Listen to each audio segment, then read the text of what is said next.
They kept gossiping about my life every morning outside my window, not realizing I could hear everything. So one day, I played a recording of them talking loudly right as they walked outside. The moment they heard their own words echoing back, they turned bright red and whispered, "We have to stop talking outside." I never imagined that moving into my charming Charleston home would come with a daily dose of unsolicited commentary from my neighbors. Every morning, as I sipped my coffee, their voices would drift through my open window, discussing my life in detail. At first, I tried to ignore it, but their words became increasingly invasive, making it impossible to enjoy my mornings. One day, after hearing them critique my choice of groceries and speculate about my personal life, I decided enough was enough. I devised a plan to make them aware of their behavior without direct confrontation. The next morning, as they gathered outside my window, I played back a recording of their previous conversations at full volume. The effect was immediate. They stopped mid-sentence, faces turning red with embarrassment. One whispered, "We have to stop talking outside." From that day on, the area outside my window remained silent during my morning coffee, allowing me to reclaim my peace. So, after I played the recording, and they turned red and scurried off, I thought that was the end of it. I thought maybe they'd be embarrassed enough to keep their gossip to themselves, or at least take it somewhere else. I was wrong. At first, it got quiet. No more morning chatter. No whispering outside my window. Just birds and the sound of the wind, finally peaceful. But then, about 3 days later, I started noticing weird things. The first thing was my trash can.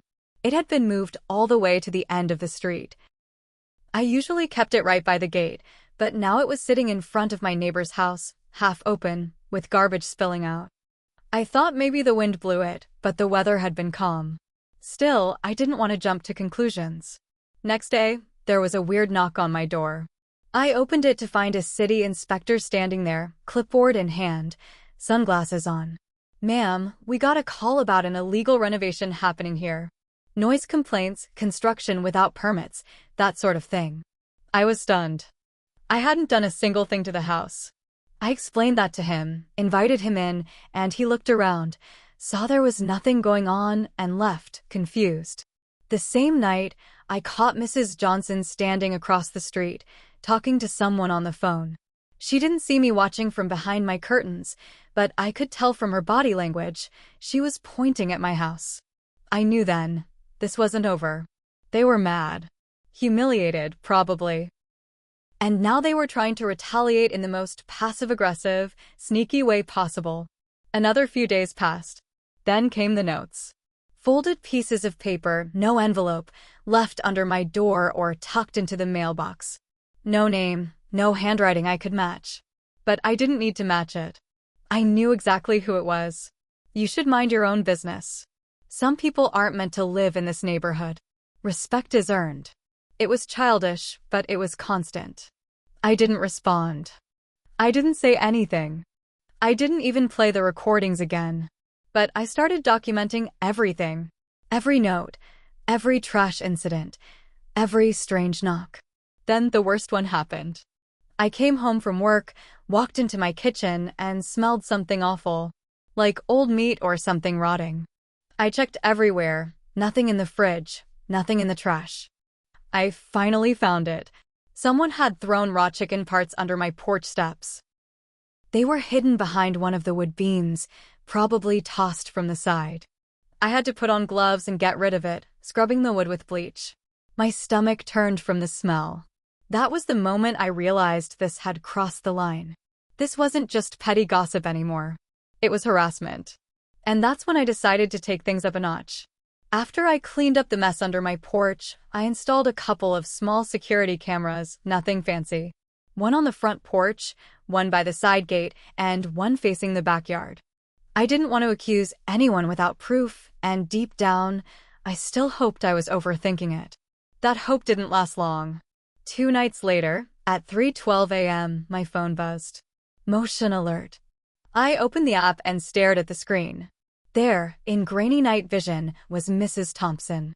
Clear as day. She was wearing one of those puffy bathrobes with slippers, standing in front of my side gate. She wasn't doing anything at that second. just standing there, looking around. But she wasn't smoking, she wasn't walking her dog, and she definitely wasn't supposed to be on my property. She stepped closer to the gate, looked like she was trying to see into the backyard. Then, after a few seconds, she turned and walked away.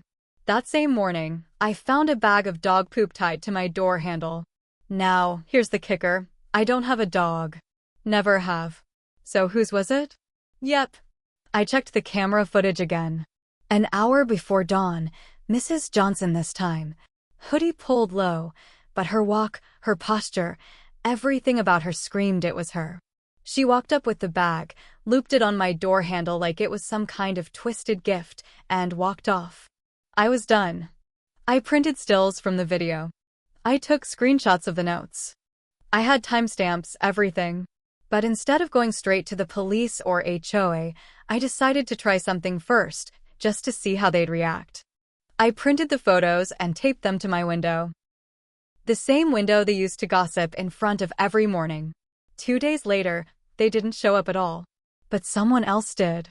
Around noon, a man knocked on my door. Mid-40s. Balding, sharp eyes, dress shirt, clipboard. Said he was from a local real estate agency. Asked if I was considering selling my home. I told him no. Then he smirked and said, "You might want to." Word is, this block's not as friendly as it used to be. I didn't say anything. Just closed the door. I knew then they were trying to force me out. This wasn't about gossip anymore. It was a game. A power thing. They didn't like that I exposed them. They didn't like that I stood my ground. And now? Now they wanted me gone. After that real estate guy showed up, I knew the gloves were off. They wanted me out. And they weren't subtle about it. I kept quiet for a few more days. Didn't react. Just observed. But during that time, the games got worse. Someone slashed my back tire one night. Clean cut. I didn't have a camera pointed that direction, but I had a feeling who it was. Then, the next weekend, someone called animal control and said I had a dozen stray cats living in my garage. I don't even like cats. By now, I was furious. But I was also smart enough not to lash out blindly. So I started talking to everyone. Neighbors across the street, the mailman, the lady who walks her dog every morning, even the older guy who lives alone at the corner. I asked polite questions, made casual conversation, but I kept it honest. I told them what was happening. I showed some of the video stills. I mentioned the notes, the dog poop, the inspector visit, the slashed tire. And slowly, they started telling me stories. Turns out I wasn't the first one they had messed with. Mrs. Thompson had once spread a rumor that the guy across the street was having an affair just because she saw a woman in his driveway, turned out to be his niece. Mrs. Johnson had tried to get the dog-walking lady fined because her retriever pooped on her grass, even though she picked it up every time. They'd been the unofficial, mean girls of the block for years, and most people either ignored them or kept their heads down. Not me. Not anymore. So here's what I did.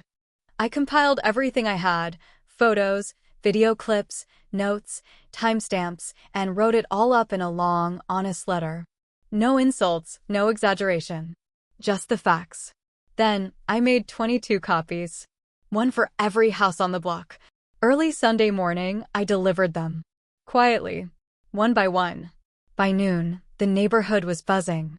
By 3 p.m., 2 other neighbors had taped signs to their fences, a no gossip zone. By 6 p.m., someone had started a Facebook group chat for the block, and Mrs. Thompson and Mrs. Johnson weren't invited. But the final nail? Monday morning. Mrs. Thompson's husband, who, I should mention, I'd never seen speak to her in public, drove off alone. About an hour later, movers showed up. Real ones. By the end of the week, the house was empty. Mrs. Johnson stuck around for a few more days, but she looked different. Quiet. Nervous. She walked fast, avoided eye contact. One day, I caught her glancing at my window, where the pictures were still taped, and she quickly looked away. 3 days later, a "for sale" sign went up. Just like that, they were gone. And me? I kept living there. Peacefully. But here's the part where I admit something. I didn't need to post that letter everywhere. I could have gone to the HOA quietly. Or the police.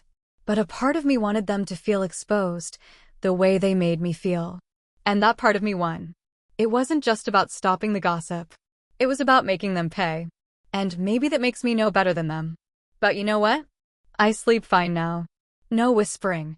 No dog poop. No tire slashing. Just silence. And sometimes, silence is the loudest revenge of all.